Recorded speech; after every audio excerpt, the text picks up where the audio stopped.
ನಾನು ಓನ್ ಆಗಿ ಶೇರ್ಗೆ ಹಣ ಹಾಕ್ತಾ ಇದ್ದೀನಿ, ಯಾವ ಶೇರ್ ತಗೊಂಡ್ರೆ ಉತ್ತಮ ಮಾಹಿತಿ ನೀಡಿ. ಅಲ್ಲಿ ಒಂದು ಹಿಂದಿಲಿ ಒಂದು ಇದಿದೆ, ಕಹಾವತ್ ಇದೆ, ಒಂದು ಗಾದೆ ಮಾತಿದೆ, ಹರ್ ಮಾರ್ಕೆಟ್ ಮೇ ನಯಾ ಶೇರ್ ಆ ಜಾತಾ ಹೈ ಅಂತ. ಪ್ರತಿ ಮಾರ್ಕೆಟ್ ಅಲ್ಲೂ ಒಂದು ಹೊಸ ಶೇರ್ ಬರುತ್ತೆ ಅಂತ ಒಂದು ಕಹಾವತ್ ಇದೆ. ಸೊ ಯಾವ ಶೇರಿಗೆ ಹಾಕಿ ಹಣ ಮಾಡ್ತೀನಿ ಅಂತ ನೀವು ಬೇಕಂತಿದ್ರೆ ಖಂಡಿತ ನೀವು ಆಶ್ರಮಗಳ ಪ್ರಶ್ನೆ ಇಡ್ಬೇಕು ಸರ್. ಅದು ನನ್ನ ಹತ್ರ ಕೇಳೋ ಕ್ವಶನ್ ಅಲ್ಲ.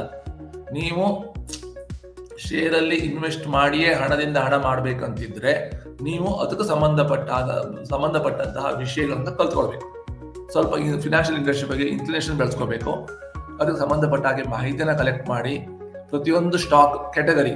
ಸೊ ಈಗ ನೀವು ಒಂದು ಸ್ಟಡಿ ಮಾಡುವಾಗ ಫಿನಾನ್ಷಿಯಲ್ ಸೆಕ್ಟರ್ ಸ್ಟಾಕ್ಸ್ ನ ಅರ್ಥ ಮಾಡ್ಕೊಳ್ಳಿಕ್ಕೆ ಏನೇನು ಕಲಿಬೇಕು ಅದು ಬೇರೆ, ಫಾರ್ಮಾ ಸೆಕ್ಟರಿಗೆ ಬೇರೆ, ಇನ್ಫ್ರಾಸ್ಟ್ರಕ್ಚರ್ಗೆ ಬೇರೆ, ಸಿಮೆಂಟ್ ಅಲ್ಲೇ ಬಂತು, IT ಸೆಕ್ಟರಿಗೆ ಬೇರೆ. ಹೀಗೆ ಇದನ್ನ ಕರೆಕ್ಟ್ ಆಗಿ ಅರ್ಥ ಮಾಡಿಕೊಂಡು ದಯವಿಟ್ಟು ಲಾಂಗ್ ಟರ್ಮ್ ಹಣವನ್ನ ಶೇರಿಗೆ ಹಾಕಿ.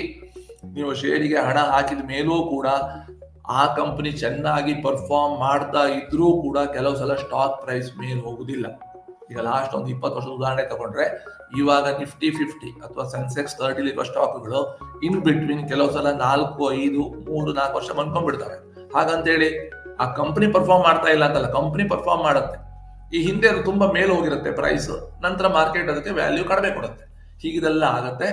ನಿಮ್ಮ ಹತ್ರ ಇನ್ವೆಸ್ಟಿಬಲ್ ಸರ್ಪ್ಲಸ್ ಸ್ವಲ್ಪ ಇದ್ದು ನಿಮಗೆ risk adjusted returns 1-1.5% expense ratio ಕಳೆದ ಮೇಲೂ ಕೂಡ 12-14% ರಿಟರ್ನ್ಸ್ ಬೇಕಂತಿದ್ರೆ ದಯವಿಟ್ಟು ಮ್ಯೂಚುವಲ್ ಫಂಡ್ ಅಲ್ಲಿ ಹಣ ಹಾಕಿ.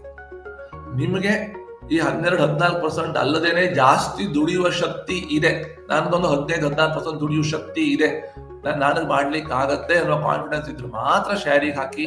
FOMO, fear of missing out, ಅಥವಾ ಪಕ್ಕದಮ್ಮ ಮಾಡ್ತಾನೆ ನಾನು ಮಾಡ್ತೀನಿ ಅನ್ನೋ ಕಾರಣಕ್ಕೆ ಹಣ ಹಾಕ್ಬೇಡಿ. ಇದು ಫಿನಾನ್ಷಿಯಲ್ ರಿಸೋರ್ಸಸ್, ಹಣ ಬಹಳ ಲಕ್ಷ್ಮಿ, ಬಹಳ ಇದು ಯಾವುದು ಸೇಕ್ರೆಡ್, ತುಂಬಾ ಕೇರ್ಫುಲ್ ಆಗಿ ಹ್ಯಾಂಡಲ್ ಮಾಡಿ. ನಮಸ್ಕಾರ.